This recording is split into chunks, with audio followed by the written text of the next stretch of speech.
Welcome to the Run Radio podcast. My name's Trinette. We've got a great event that we're proud to sponsor coming up on March 15th, and that is the Joe Rickman Memorial Concert. And my guest, Grace Clenna, will be performing. Welcome. Thank you. So tell me about this. Tell me about your history with performing and what this concert means to you. Oh my goodness. My history with performing. I've been performing my entire life. I originally started with dance, and then I was always able to sing, but I had like major stage fright with singing. I could dance in front of thousands of people, but as soon as I had to sing, I was like, "Mm." And so I kind of had to push myself out there. I turned 15 and then I joined my mom's band. And I mean, they were like my family already, so I wasn't too worried about that, because it was a safe space. So I've been a part of that band for, I think, going on 6 years. And I'm also a part of the Isaac Kenneth Band. And I officially started my original music career in January. So I will be releasing music soon. And I do have one single out.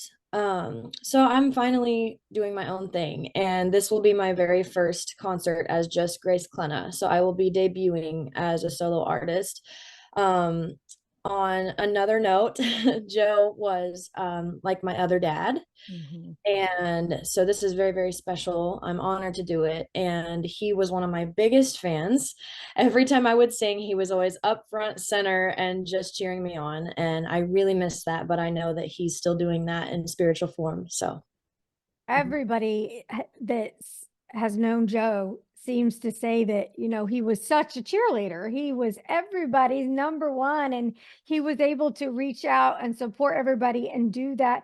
Do you think that's part of why you've decided to pursue performing even a little more aggressively than before?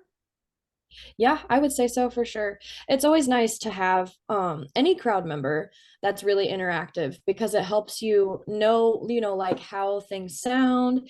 It lets you know if people are enjoying it, and then you can build relationships with those people. But especially when it's your best friends or family members, I mean, that's a good time. And not a lot of people have that, so I definitely am blessed.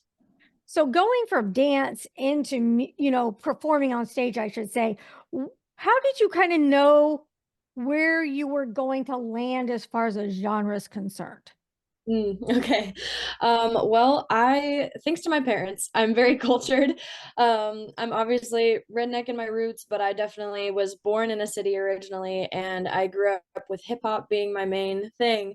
So I grew up battling, and definitely like St. Louis and Memphis, culture had a lot to do with influencing me. I grew up on Michael Jackson, Elvis, Etta James, Ella Fitzgerald, but I also grew up on a lot of like 90s country and even back to Johnny Cash and Patsy Cline. So I have a very, very wide variety of genres that I love. So I'm actually going to be a multi-genre artist. My very first music, my single is already like country, but it's a Chris Stapleton feel, very soulful. And then my EP coming out will be country, and then next year I'm going to start getting into R&B and hip hop. That's So fun. Okay, tell us about the single. So the single is very special, not just because it's my first single, but because it's about another loved one that I happened to lose. Last year, another best friend of mine who was like family, I called him my little bro, and we grew up dancing together. So he's been there pretty much the whole time. And he always made me promise him a seat on my tour bus someday. Oh, So after he passed, I thought, what better way than to debut with my original music career, honoring him. So exciting. tells his How story. how did you get more comfortable with performing? I know you said you were, doing backup and on stage with your mom, but how did you get to the point where you're like, okay, I think I can do this solo. I think I can take front stage. Well, yeah. So I started taking lead roles in musicals that my dance studio at the time was throwing, and putting on. I said throwing like we're throwing a party. It kind of feels like so I played Ursula, I played the Wicked Witch of the West, I played Charlie and Charlie and the Chocolate Factory. I played Fiona in Shrek. So I had some pretty big roles. I played Grace in Annie, the musical, and that honestly, I think portraying a character first and having to sing was different. I think that the reason it was hard for me at first to just be Grace was Mm. because it's much more vulnerable. I feel like with dance, like, yeah, I can fall on my butt, but I can get back up and kind of just make it look like it didn't happen for the most part. Mhm. With singing, it's your voice. I mean, it's literally your entire soul, it's your being, it's who you are, it's your sound. And I just feel like that speaks volumes, no pun intended. Uh-huh. And so it's just a different experience. It's a different experience. And I think I had to portray characters first and foremost to just get more comfortable. And then as soon as I felt more comfortable with that and I was killing that, I was like, all right, let's just be Grace. I really don't care anymore, like what anyone thinks. And I was able to just get out there and express myself. So Now, I heard you say battle a little bit ago. So that is not, explain what battle is for people who don't know and tell me about that because you have got to be quick on your feet. yes, yeah. Battling is really fun because you never know who's going to come to the table. And you do have to kind of quick fire. You've got to be ready to go. You kind of have to have like a back file cabinet full of like different moves, and what you might throw, also based on what song comes on, different grooves. And I had a lot of Memphis hip hop background, so like a lot of juking and popping and things that this generation doesn't typically do. And so that definitely came in handy. It's I don't know, it's just kind of cool. It's like a melting pot of different people that have different strong suits.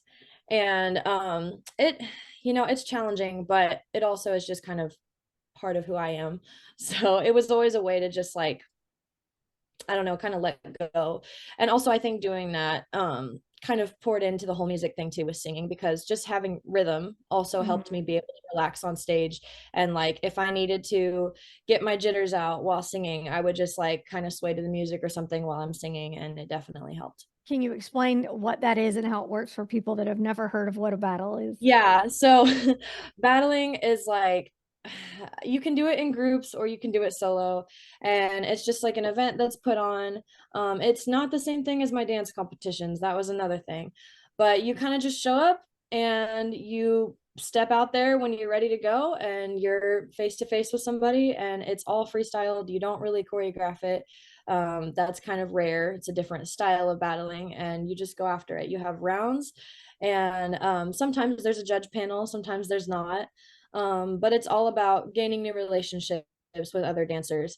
And you kind of have like a specific amount of time in the music, 8 counts that you have to use. And then you have to also know when that cuts off. So it's a lot of brain at the same time as like getting out there and doing a show, basically. So So that helped build your confidence. And I think it's great that you're at a point where you're going for it and coming into your own. What could you say to other young musicians or even just performers on any level that are facing kind of what you did? Like, I'm very unsure of myself at this point, but I know where I want to be. yeah. Well, I would say if you're not really sure who you are as an artist, it's important to get out there and try different things, because it kind of like took me going into a bunch of different genres, studying many different artists. I'm really big on studying upcoming artists. Like I go and hunt for them. I was familiar with Morgan Wallen's music when he was 19, like that type of a thing. Mhm. Because getting that inspo is kind of what helped me find who I am as an artist. Because you'll come across something and be like, I don't know how I feel about that, Mhm. and then you'll come across something else and you're like, oh yeah, that speaks to my soul. And that's how I kind of built my brand.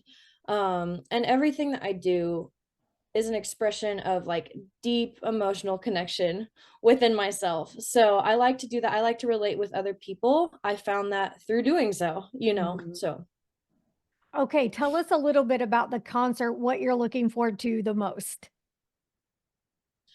Oh man. Well, I get to perform more than once, which is kind of cool. Because I get to be part of my mom's band, like I said before. And well, Kyle Rickman, his son, is one of my best friends. He's practically my brother. And I don't get to see him perform much, so that's gonna be really, really fun. I don't know if I can pick one favorite thing about it. I think it's just gonna be really neat that, it's in Joe's name. I think that that's the coolest thing ever. I think that it's exactly what he would want us to do. And he was so big on community and reaching out to people and sharing the love. And that's what we're doing. I definitely think we'll all be feeling his spirit there. If you want to learn more, it is Friday, March 15th. Go to the website, Joe Rickman Memorial Concert.com. There's also an event on Facebook. Grace Clenna will be making her debut appearance. Be sure you're there. Thanks for sharing, and come back anytime. Thank you. Be sure you're following along at runradio.net.